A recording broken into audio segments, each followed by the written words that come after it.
In 1898, an author named Morgan Robertson wrote a novel called Futility. The book was about a massive British ship named the Titan, the largest ever built. In the story, the ship was proudly called Unsinkable. On a cold April night, while speeding through the North Atlantic, the Titan strikes an iceberg and sinks.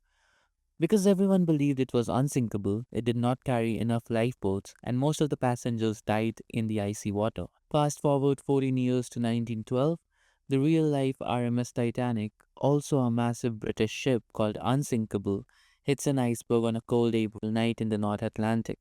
It also did not have enough lifeboats, leading to a terrible tragedy.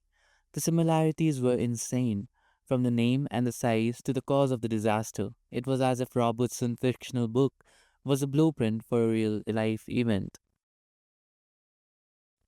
Mark Twain, the famous writer, was not a superstitious guy, which makes this story even weirder. He was born in 1835, the same year Halley's Comet appeared in the sky. The comet only passes by Earth once every 75 years, and Twain felt a strange connection to it. As an old man, knowing the comet was due to return, he started telling people, I came in with the Halley's Comet and I expect to go out with it. He even joked about it, saying he and the comet were two unaccountable freaks and that they had to leave together. But that's exactly what happened. Halley's Comet was at its brightest and closest to Earth on April 20th, 1910. The very next day, Mark Twain died. He kept his own cosmic appointment, proving his strange prediction correct.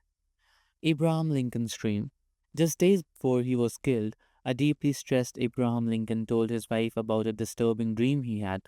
In this dream, he was walking through the White House and could hear people crying softly. He followed the sad sounds until he reached the East Room. Inside, he saw a coffin on a stand, with soldiers guarding it and a crowd of people mourning.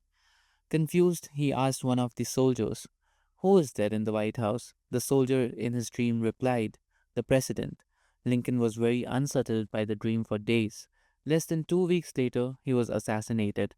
His body was then brought back to the White House and laid in state in the East Room, just as his dream had foretold. The man who predicted World War I. Otto von Bismarck was Germany's powerful leader, known as the Iron Chancellor. He was a genius at politics and understood how fragile peace in Europe really was. After he retired, people asked him what he thought could ever cause another massive war.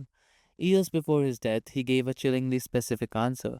He said, one day the great European war will come out of some damned foolish thing in the Balkans. Now, at the time, everyone was watching the major powers like France and Russia. The Balkans was seen as an unstable but not very important area. But Bismarck saw the future clearly. In 1914, Archduke Franz Ferdinand was assassinated in Sarajevo, a city in the Balkans. That single event, that damned foolish thing, was the spark that ignited the chain reaction of World War One, just as he had predicted.